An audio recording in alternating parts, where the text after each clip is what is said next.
Olá, crianças! Tudo bem com vocês? Vamos iniciar agora mais uma aula, tá bom? Que será na disciplina de redação, assunto cordel. Isso mesmo, nós já estudamos cordel, né, em aulas anteriores de redação. Então, iremos aqui dar continuidade ao estudo de cordel, tá certo? Então, vamos lá, né, dar início à nossa aula. Na página 117 do livro de vocês, de redação, tem um cordel, né? Um poema de cordel, no qual nós iremos ler agora, tá bom? Então, tem o seguinte, segundo passo. Leia mais um poema de cordel, agora sobre um assunto que envolve o antigo e o moderno. Vamos ver aqui qual é o título do poema de cordel? Peleja da carta com o e-mail. Então, vamos ver aqui. Era uma carta e um e-mail, em discussão calorosa.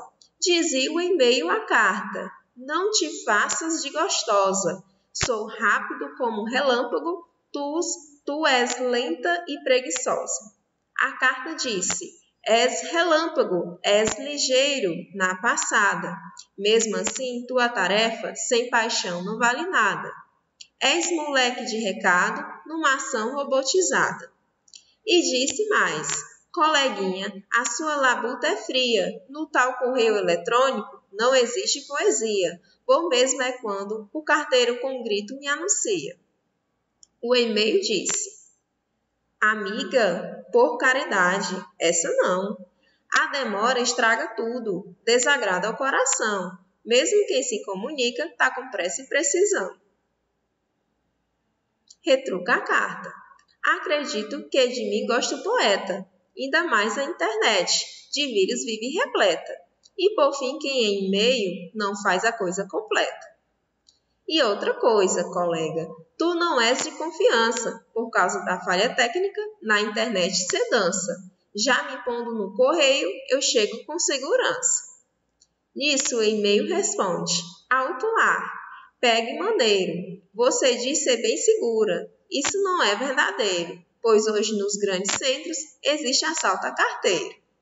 Olha aí que poema de cordel interessante, né? Bem legal, uma discussão calorosa entre a carta e o e-mail, né? Que tem como título Peleja da carta com o e-mail, de Janduí, né? Dantas Nóbregas, caros amigos. Bem interessante, né? Esse textinho. Então, o que é que vocês irão fazer agora, tá? Então, antes, né, de eu repassar aqui o que é que vocês deverão fazer com o livro de vocês, vamos frisar aqui em algumas palavras, né, que aparecem no poema de cordel, tá? Como ligeiro na passada. O que é que isso quer dizer? Ou seja, que é algo que é feito rápido, né, com eficiência, ele é rápido. E o que seria robotizado?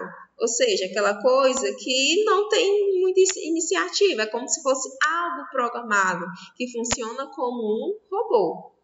E labuta? O que significa labuta? Labuta significa que ali é um trabalho árduo, né, demorado. E retrucar, ou seja, aquilo quando é dito na mesma hora, como se fosse uma resposta, né, que é dada na mesma hora. Retrucar, né, retrucou. A pessoa teve um efeito, né, e a pessoa deu ali uma resposta. E autuar é como um pare, espere, peraí, né? Então, significa o significado aí de algumas expressões, né, que são muito ditas aqui na região Nordeste, não é verdade? Quem nunca ouviu falar em labuta, retrucar, autuar, ligeiro na passada? Então, são expressões que são ditas muito aqui na região Nordeste, por meio do quê? Da fala popular, né? Do modo popular como as pessoas falam. Não é verdade? Nós já falamos, né, também sobre a variedade linguística, lá no início do ano, né? O modo como as pessoas falam. E há uma grande variedade linguística, no qual eu posso destacar aqui a variedade regional.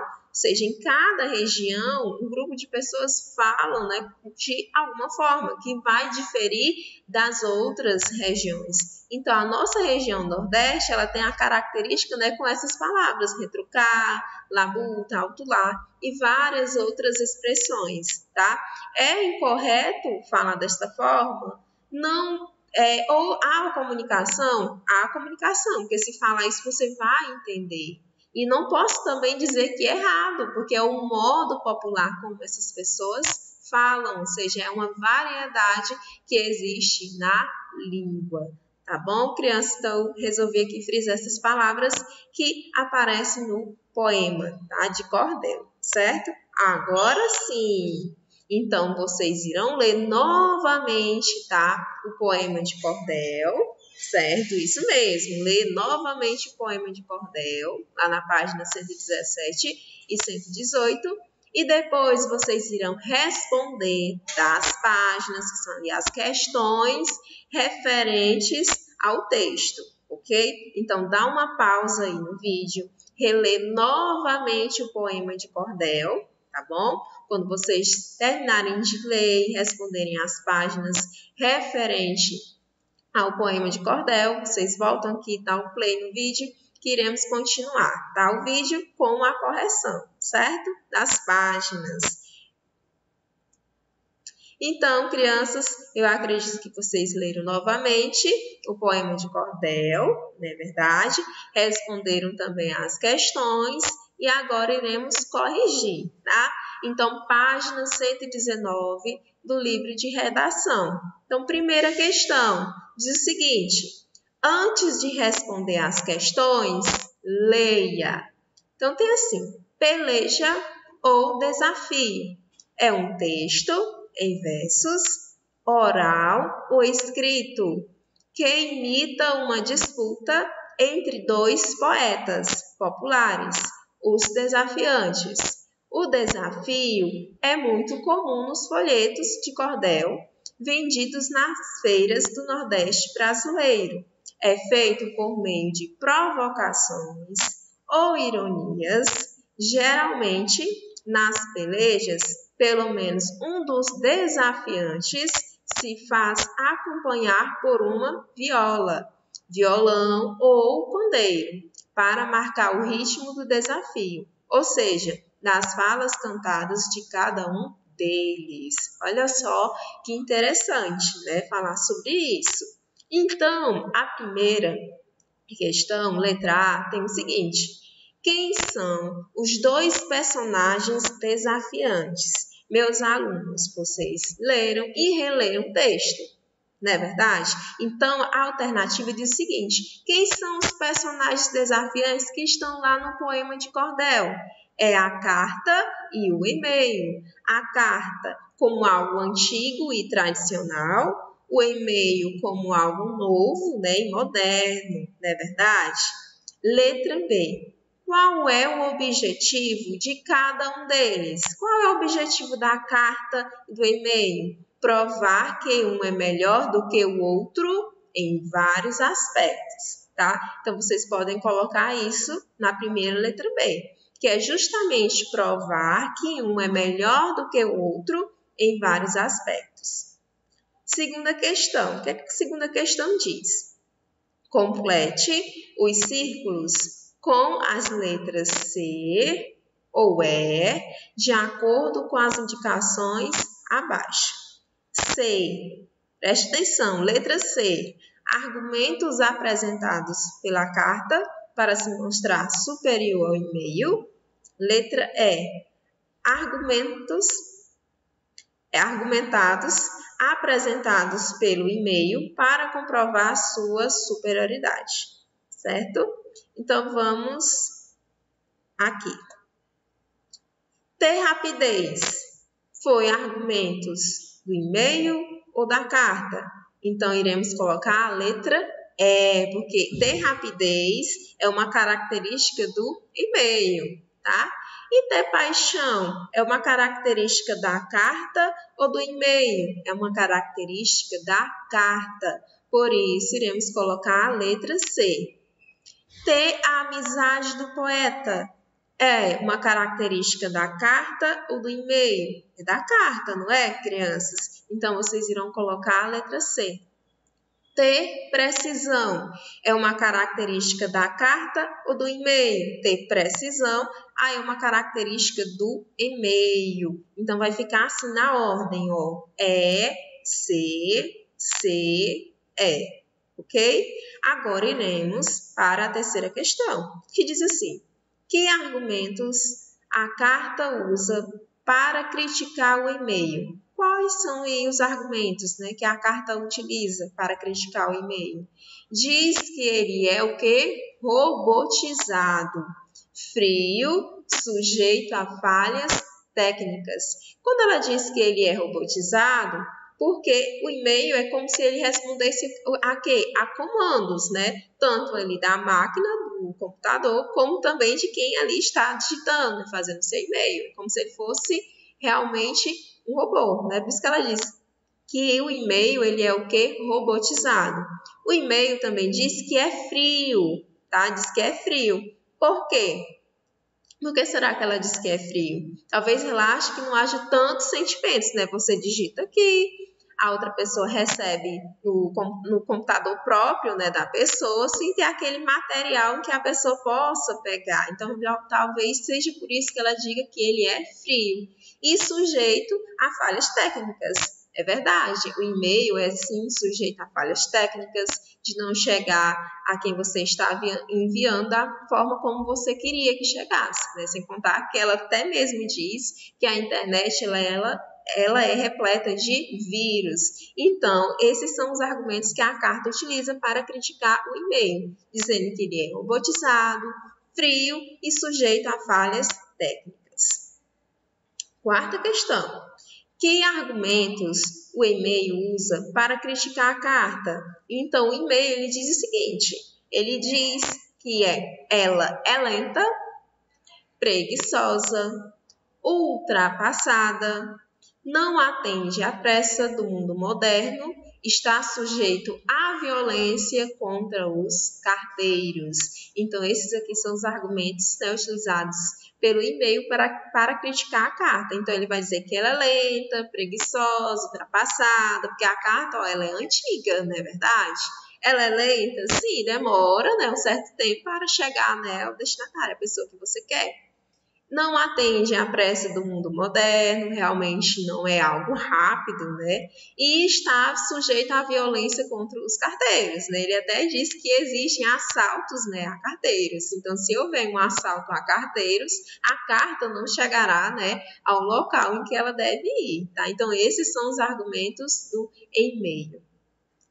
Quinta, em sua opinião, qual dos desafiantes apresenta argumentos mais convincentes? Explique. Então, aqui na quinta questão, crianças, é resposta pessoal, tá? É a opinião de vocês. Então, na opinião de vocês, a carta ou e-mail, qual deles apresenta aí argumentos mais convincentes, mais concretos, tá? Então, é resposta pessoal. Vocês vão dizer, se é o e-mail, você diz por quê, tá? Porque tem que explicar. Apesar de ser resposta pessoal, você precisa justificar a sua escolha. Se for o e-mail, você diz que é o e-mail e, é claro, você vai justificar a sua escolha. Se for a carta, da mesma forma, sua escolha foi a carta, então você precisa justificar por que você escolheu a carta, né, com a carta, dizendo o porquê, né, dos argumentos que ela utilizou, porque você acha que está correto, tá bom? Sexta questão agora. Como é marcada a fala dos personagens da peleja? Dê um exemplo. Então, como é marcada as falas no texto? As falas, crianças, foram introduzidas por verbos de dizer, como dizia, não aparece muito isso, disse, retruca, responde, e marcadas por aspas. Exemplo, a carta disse, és relâmpago, és ligeiro na passada, mesmo assim tua tarefa sem paixão não vale nada. És moleque de recado numa ação robotizada. Então, eu tenho frases introduzidas, né, do verbo dizer, e marcadas por aspas, tá? Então, eu tenho aqui a minha sexta questão, tá certo?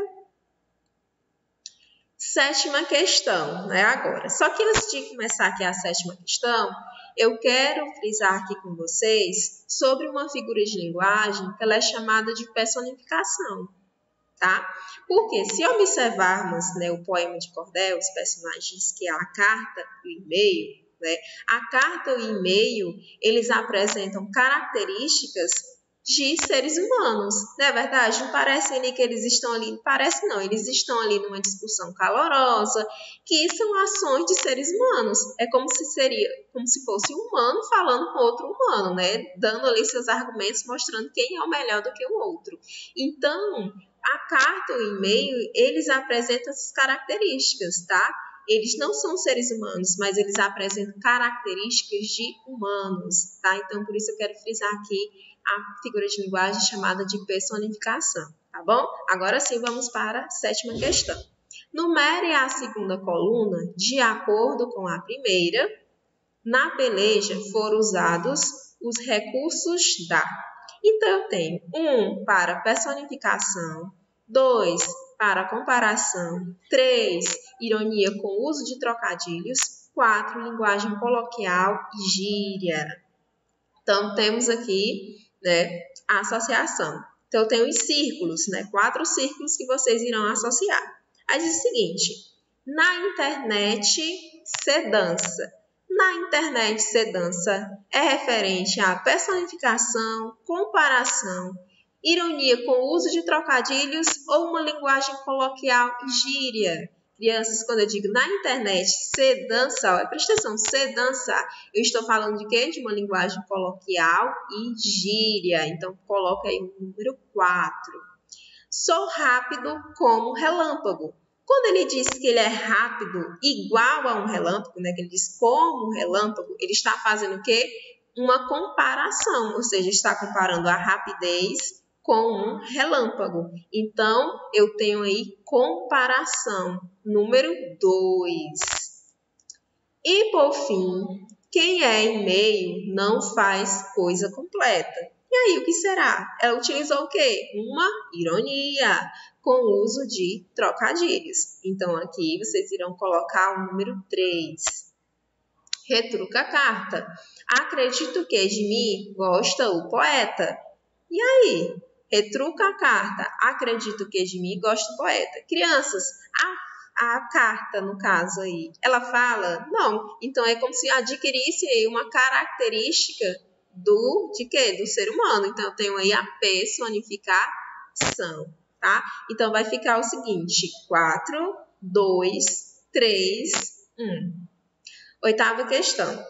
O uso de rimas é muito importante na construção de poemas de cordel. Identifique nas estrofes as palavras que rimam com. Então, eu tenho quais palavras? Calorosa, passada, não, poeta, confiança, maneiro. Então, calorosa, quais são as palavras que eu posso ter? Gostosa, preguiçosa. Passada, nada, robotizada. Não, coração, precisão. Poeta, repleta, completa. Confiança, dança, segurança. Maneiro, verdadeiro, carteiro, tá? Então, eu tenho aqui as palavras que rimam aí com calorosa, passada, não, poeta, confiança, maneiro. E agora, né, chegamos no ponto de chegada na página 121. Isso mesmo. Então, diz o seguinte: vocês vão se reunir em duplas conforme a orientação do professor para produzir um poema de cordel. O tema será peleja entre um objeto antigo e um moderno, tá? Então, aqui vocês não irão se reunir em duplas, tá bom? Aqui só estou apenas lendo, né, o que o livro de vocês estão trazendo. Nada de se reunir em duplas, tá bom? Cada um vai produzir, né, o seu poema de cordel, tá bom? Não vai se reunir em duplas, tá, crianças? Então, tem o seguinte: o cordel deverá ter versos rimados e ser em forma de desafio ou peleja, parecido, né, com o que lemos, né, no poema de cordel, né, agora há pouco. Então, vamos ver aqui o objetivo. Qual é o objetivo da produção? Entreter o leitor. Público-alvo, alunos e professores da escola. É claro, tem o que? O planejamento, que é o planejamento que vocês precisam fazer para poder aí produzir o poema de cordel, tá bom? Então, tem o seguinte, escolham 2 objetos, um antigo e outro moderno, que tenham funções semelhantes como a carta e o e-mail. Por exemplo, telefone fixo versus celular, jornal impresso versus site de notícias, tá? E dentre outros, tá? E são só exemplos, tá? Vocês têm, na verdade, uma infinidade, né, de objetos que vocês podem fazer essa comparação do antigo e do moderno e fazer um desafio, né, de um ou outro, tentando aí mostrar que é melhor do que o outro, apresentando argumentos, certo? Aí tem o segundo passo. Selecione argumentos bem-humorados ou irônicos para provar que um é melhor do que o outro. Sigam a estrutura da peleja da carta com o e-mail, tá? Seguindo ali a estrutura dividida em estrofes. Vocês podem usar travessões ou aspas para marcar as falas, tá? Então, o uso de travessões e aspas para marcar as falas. Usem os verbos de dizer, isto é, adequados à fala. Por exemplo, falou, ou disse, criticou, perguntou, respondeu, reclamou, retrucou. Ou seja, vocês podem utilizar esses verbos, tá? 5. Vocês também podem usar a linguagem coloquial e gírias, fazer jogos de palavras e comparações, etc. Tá? Então, é liberado, tá? O uso da linguagem coloquial e de gírias, tá bom? 6. O texto deve ser construído com estrofes e versos e não se esqueçam, é claro, do que, crianças? Das rimas, ok? Não pode esquecer aí das rimas, certo? Então, depois que vocês realizarem o planejamento do poema de cordel de vocês, né, com todos aqueles aspectos do planejamento, o que é que vocês irão fazer? Vocês irão escrever nesse espaço que está na página 22, né, que é rascunho. Escrevam no espaço a seguir o rascunho do seu poema de cordel. Não se esqueçam de dar o quê? Um título bem criativo a ele, tá? Não esqueçam do título. Então, aqui na página 122, vocês irão escrever o rascunho, tá? Do poema de cordel, tá? Depois de fazer o rascunho, é claro, vocês irão ler, verificar se está legal, se está de acordo, melhorar o que precisar melhorar. Aí na página 123, né, tem dizendo assim o texto final, que é no caderno de produção de texto, vocês irão reescrever a versão final do cordel, seguindo aí as orientações, tá bom? Então, na página 123, vem dizendo para vocês reescreverem no caderno de produção de texto. Que no caderno de produção de texto, a página referente a cordel é a página 117, tá bom? Compreenderam? Espero que sim.